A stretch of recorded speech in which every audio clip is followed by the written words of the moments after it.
بسم الله الرحمن الرحیم. زما د پی ټی آی مرګرو، زما د تنظیمونو، د آی اس اف، د یوت ټول مرګرو په جمع السلام علیکم.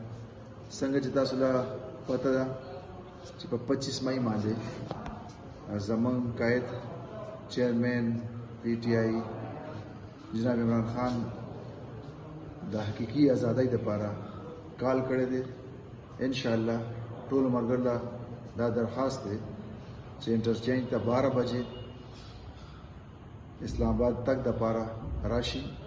زموږ د خیبر پختونخوا وزیر اعلی جناب محمود خان، سابقہ سپیکر نیشنل اسمبلی جناب اسد کیسر سے په قیادت کې به د جلوس د ثوابي انټرچینج روانېږي.